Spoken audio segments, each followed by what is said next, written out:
Hola, gracias al Gimnasio Femenino por esta invitación y sobre todo a ti, Cata.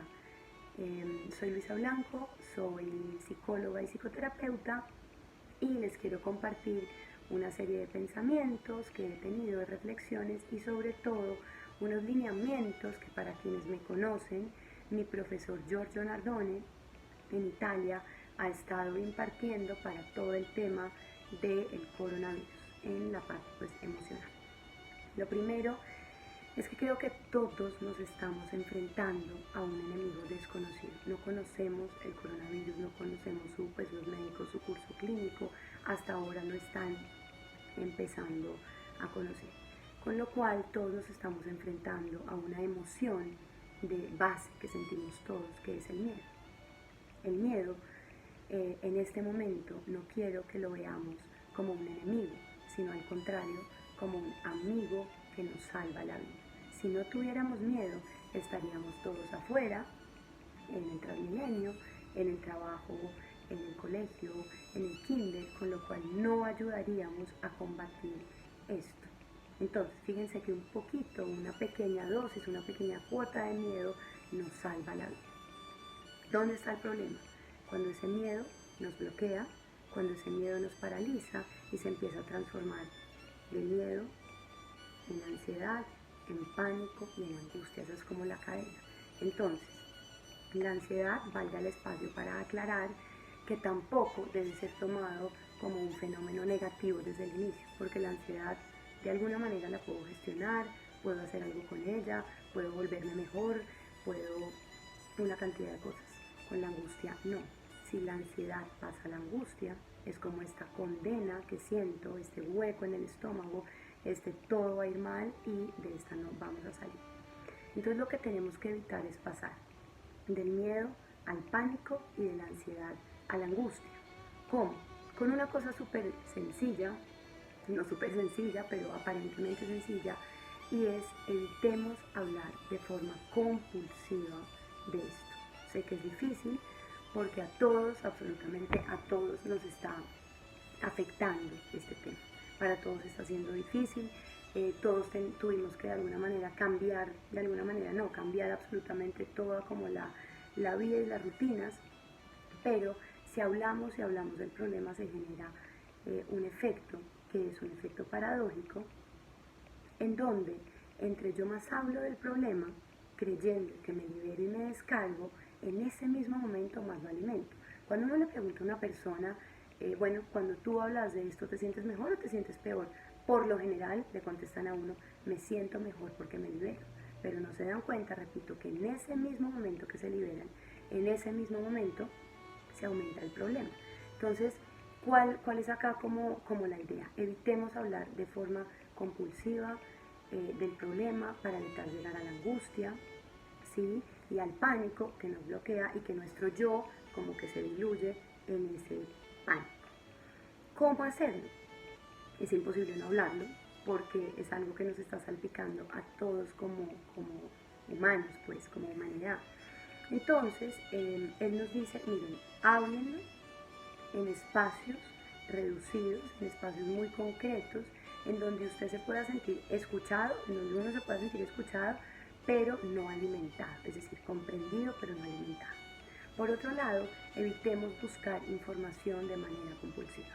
Miremos los comunicados oficiales, porque si uno empieza a mirar, no sé, los 4 noticieros del día, todo lo que nos mandan, todo lo que nos dicen, y esto no se va hasta el 13 de abril, sino de pronto un poquito más, entonces, ¿qué logramos?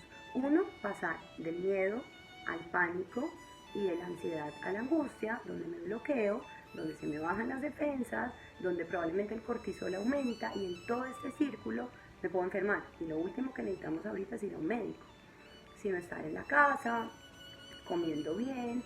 Entonces lo que les digo por ahora es, lo que nos dice él es, eviten buscar mucha información y hablar de forma compulsiva del problema. Por otro lado, el Dalai Lama nos ha hecho siempre una invitación, una frase muy linda, que es, hay 2 días en el año que no se pueden vivir. Uno se llama ayer y otro se llama mañana. Con lo cual el único día que tenemos a la mano es el hoy, es el presente. Con lo cual, quienes me conocen saben que la terapia breve estratégica se basa, entre otras, en el presente, en el aquí y en el ahora. Con lo cual, si yo miro el futuro con ojos de presente, obviamente me voy a asustar, porque voy a sentir qué va a pasar, esto cuándo se va a acabar, qué voy a sentir, pero si yo estoy en el aquí y en el ahora, que no digo que sea fácil, a mí me ha costado, es una de las maneras para que podamos gestionar esto, porque cuando uno no puede cambiar algo, lo puede solo gestionar, y en este momento lo estamos gestionando. La otra cosa es que podamos, Konrad Lorenz, un gran psicólogo, decía que en los espacios sociales, en los espacios cuando se empiezan, digamos, a ser más pequeños, a limitar, la reactividad aumenta. La agresión, la agresividad y la violencia, que son tres cosas distintas, pero bueno, hablar de eso acá, aumenta y es difícil combatir eso. Entonces él dice, el profesor nos dice como, ¿cuál es la mejor manera para combatir esto? La gentileza, ser gentil con el otro, preguntarle al otro cómo se siente, de pronto a mi mamá o a mi pareja o a mi hija, cómo está, si le puedo ayudar con el almuerzo, con el aseo, con las tareas como del hogar, porque entre más juntos estemos, más difícil es la convivencia, más reactivos, menos espacio para canalizar nuestras emociones, con lo cual, repito, uno se vuelve agresivo. La agresividad se desarma con gentileza. Entre más gentil sea yo con el otro, menos reactividad y mejor convivencia entre todos. Otra cosa importante es, volviendo al cuando el espacio es pequeño, nos toca trabajar con una cosa, y es con nosotros mismos, con nuestra propia mente, que es lo más difícil de manejar en estos momentos. Hay tres cosas fundamentales acá que podemos hacer. La primera es, repito, al ser el espacio muy chiquito y al estar todos como en unión con todos, y al yo sentir una emoción, pero de pronto mi papá sentir otra y mi pareja sentir otra, se genera esto que yo trato de controlar la emoción del otro. Y si yo trato de controlar la emoción del otro, pues más me voy a frustrar, porque acuérdense que la emoción viene de un lugar que es acá atrás, que es el paloencéfalo, y la razón viene de acá adelante, que es el pelencéfalo. Si yo trato de combatir mi emoción con razón, evidentemente me voy a frustrar más. Entonces, vuelvo al tema del espacio. Si estoy en un espacio pequeño, tengo que trabajar conmigo mismo. ¿Cómo? Liberando la mente. ¿De qué forma? De tres formas súper concretas. La primera es, primero, reconocer, evacuar y permitirme, concederme las emociones. Ahorita un paciente me decía que sentía mucha rabia, que no sabía contra quién ni cómo, y mucho dolor al mismo tiempo. Entonces es, ¿cómo me puedo conceder yo las emociones, ¿sí? Pero no tipo botárselas a la persona que tengo al lado, porque si yo se las boto a la persona que tengo al lado, aumento la reactividad en el espacio físico, ¿sí? Entonces la idea es evitar. ¿Cómo? Repito, me las concedo. Y por otro lado, milenariamente, como en la antigüedad, y como decía un gran poeta que se llama Fernando Pessoa, escribir calma la fiebre de sentir. Y además, cuando yo escribo, se activan mis dos hemisferios cerebrales, con lo cual la invitación es a escribir, a canalizar y a evacuar todas las emociones que tengo. Nostalgia, yo por ejemplo no sé cuándo voy a volver a ver a mis papás, a mis hermanos, pero que yo pueda escribir y escribir como una manera de evacuarlo. ¿Para qué? Para que las propias emociones no me agredan, y en ese sentido somatizo, y al somatizar me enfermo, y de nuevo necesitamos evitar ir al hospital. Que yo pueda canalizar todo esto que siento. Por otro lado, es lo que me han contado últimamente mis pacientes, les ha pasado, y es que entran en una serie de preguntas y respuestas. ¿Cuándo se va a acabar? ¿Cuándo puedo volver a la universidad? ¿Cuándo puedo volver al colegio? ¿Cuándo puedo volver a ver a mis abuelos? Entonces, cuando yo entro en este loop de preguntas y respuestas, nos dice Giorgio Nardone, tenemos dos formas de combatirlo. La primera es, cuando me llega una pregunta que yo no puedo contestar y es ¿cuándo se va a acabar esto? Nadie sabe cuándo se va a acabar. En ese momento bloqueo la respuesta para inhibir la pregunta. Es decir, evito respondérmela y de esa misma manera la bloqueo. Me distraigo, hago otra cosa. Si no puedo, porque me cuesta mucho, porque la cabeza me ganó, de nuevo papel y lápiz, pregunta, respuesta, hasta exasperar por escrito todo mi diálogo interior. Y ya sigo con lo demás. Y bueno, para acabar y para continuar con el tema de las emociones, entonces íbamos en, me las concedo, las escribo, las evacúo o las reconozco, por un lado. Por otro, si me empiezo a dar cuenta que entro en el círculo vicioso de preguntas y respuestas, como les dije, bloqueo la respuesta para inhibir esa pregunta. Y si no pude, escribo y escribo todo mi diálogo interior hasta que se me sature. Y lo último es, imagino ese futuro más allá del problema. ¿Qué pasaría cuando acabe esto? ¿Qué tipo de persona voy a ser? ¿Qué tipo de mujer, de hombre, de madre, de padre me quiero convertir cuando esto pase, cuando esta crisis pase? Porque sin lugar a dudas, no podemos salir siendo las mismas personas, con lo cual esto nos implica un trabajo diario en nosotros mismos, en nuestra mente y en nuestras emociones, porque cuando uno está solo es un gran espacio para poder reflexionar sobre uno mismo, que de pronto en el día a día y en la cotidianidad y en la rapidez de la vida uno no tiene ese tiempo. Por otro lado, San Agustín decía que nadie puede vivir sin placer.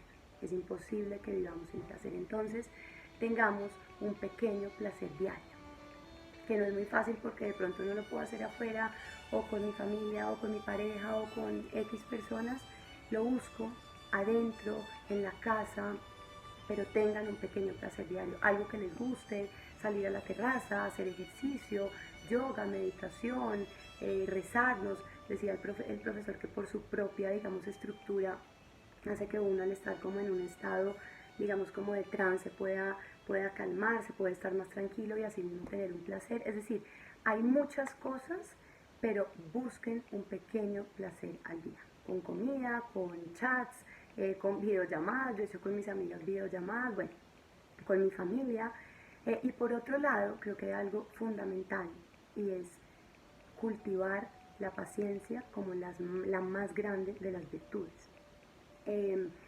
La paciencia, como la autoestima, es un trabajo, es una conquista. Nadie nace paciente, nadie nace seguro, nadie nace con la autoestima pues construida, sino es un lugar de llegada, es a donde llego porque lo construyo, es una conquista. Entonces, estando en la casa, muchas personas creen, pero no estoy haciendo nada en la casa. Claro, estando en la casa estoy haciendo algo, mucho, me estoy salvando y estoy actuando de tal manera que estoy ayudando a que esta famosa curva baje y a que como humanidad nos podamos pues salvar. Entonces, cultivar la paciencia, hay que educarla. Repito, nadie nace paciente. Tenemos que hacer cosas para poderla educar, porque de nuevo en el espacio pequeño en donde yo estoy muy cerca de los demás se genera más reactividad.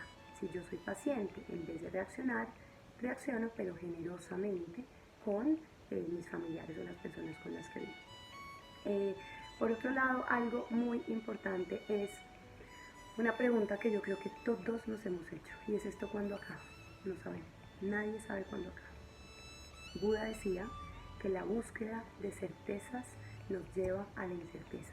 Entre yo más quiera estar seguro de lo que va a pasar, de cuándo, repito, se va a acabar, de en qué momento, cuándo puedo salir a la calle, cuándo puedo abrazar a mis papás, a mis familiares, a mis amigos, vuelvo a entrar en este círculo que me aumenta la angustia y que hace que mis emociones se desborden. Con lo cual, evitemos hacernos estas preguntas, no hay certezas, nos toca estar en el presente, aquí y ahora, trabajando con nuestra mente, cultivando la paciencia. Y yo creo que lo último es, esto no es nuevo para ninguno, pero es que la vida nos está invitando a parar. Esto es una crisis mundial que a todos nos ha salpicado, que a todos nos ha cambiado la vida, las rutinas desde el niño más chiquito hasta el anciano más, pues, mayor. A todos nos cambió. Entonces es como, repito, preguntarnos con lo de las emociones, ¿qué tipo de persona quiero ser? ¿Cómo construyo mi interioridad de una manera más gruesa? Porque cuando uno ha pasado algo, dice, fue muy fácil. Pero mientras transitamos por esto, como dice Giorgio Nardone, se requiere sangre, sudor y lágrimas. Y se requiere esfuerzo, trabajo diario. No es fácil estar en la casa, pero nos toca hacer cosas diferentes, rutinas. No me quedo en la cama todo el día, pero tampoco soy como muy rígido con mis cosas. Busco, repito, placeres diarios. Entonces, gracias por el espacio de nuevo y quisiera cerrar con una frase que me gusta mucho de un gran terapeuta familiar que se llama Jay Haley. Jay Haley decía, inicia haciendo lo más pequeño, continúa con lo más chiquito, sigue con lo más pequeño y habrás hecho cosas grandes habiendo hecho solo cosas pequeñas. Así que empecemos por lo más pequeño, que es quedarnos en la casa para como humanos podernos salvar. Y bueno, un abrazo y gracias.